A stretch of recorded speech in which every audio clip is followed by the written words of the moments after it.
you're suggesting that we lump everything in one day and do it, because remember, those who think, aren't we going to have the same kind of effect we had in 2019? 1999.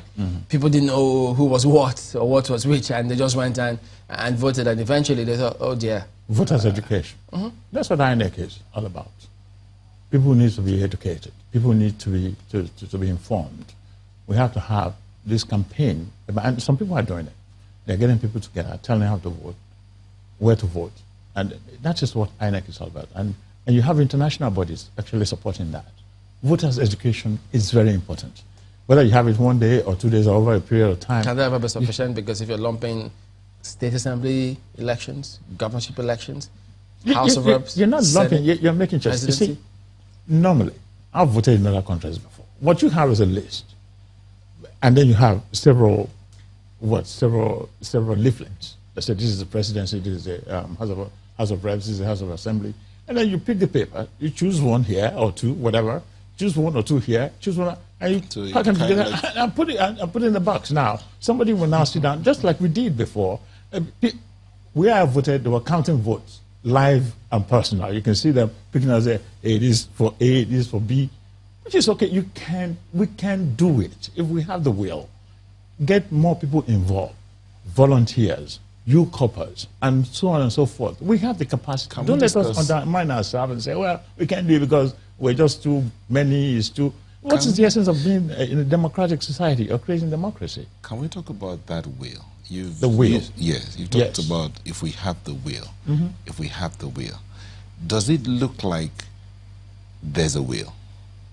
I think there's a will. We are just not concentrating on the will. We are concentrating on the amendment and the schedule and so on. I asked the question because one would think that if you look at the elections we've had, there are those who said, okay, if in 1999 we had the presidential election before the National Assembly election, and then things changed subsequently, and now we're going back to what it used to be. Yeah. So this sequence seemed to be like the issue, and now, based on the conversation we've heard from a lawmaker just before we started the show, where he was talking about this is all going to affect this administration, and anything that affects this administration affects me.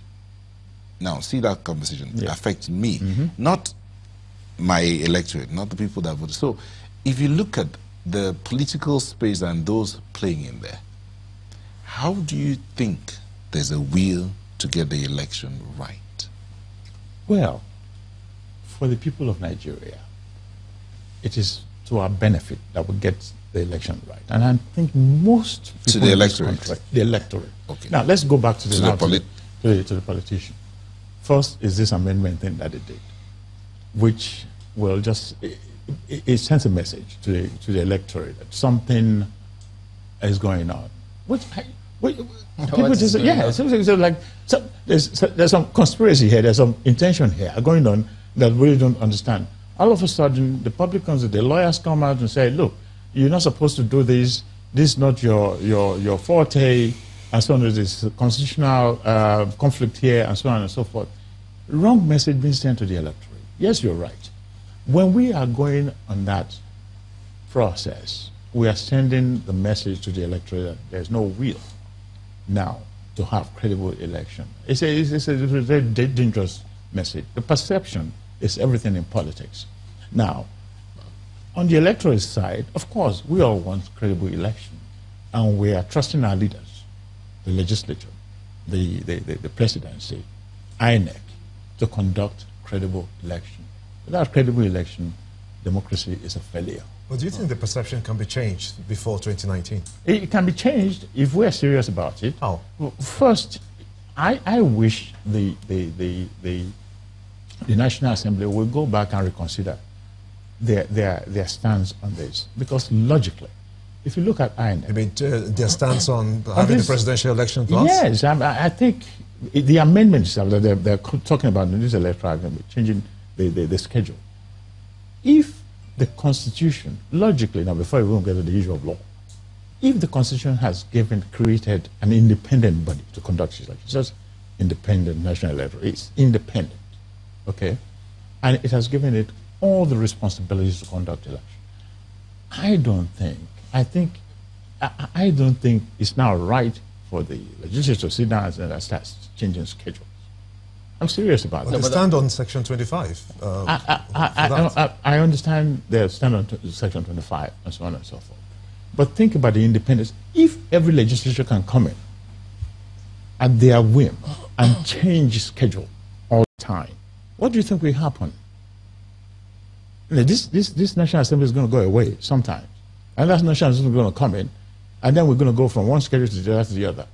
I am saying let us believe in the sanctity of that constitutional provision that says INEC is the one that was going to conduct the elections and is the National Assembly conducted elections by amending the Electoral Act? What do you think? Which is part of their function as lawmakers. It's part of their function as lawmakers to make laws. Yes, yes.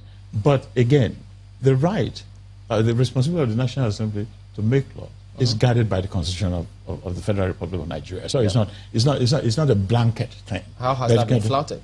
Because if they are amending the Electoral Act, yes, and if the Constitution says INEC shall conduct the elections in accordance with the Electoral Act, yes, where have they flouted anything? The flout is in the fact that if you look behind that, you are thinking... You're looking at the intention?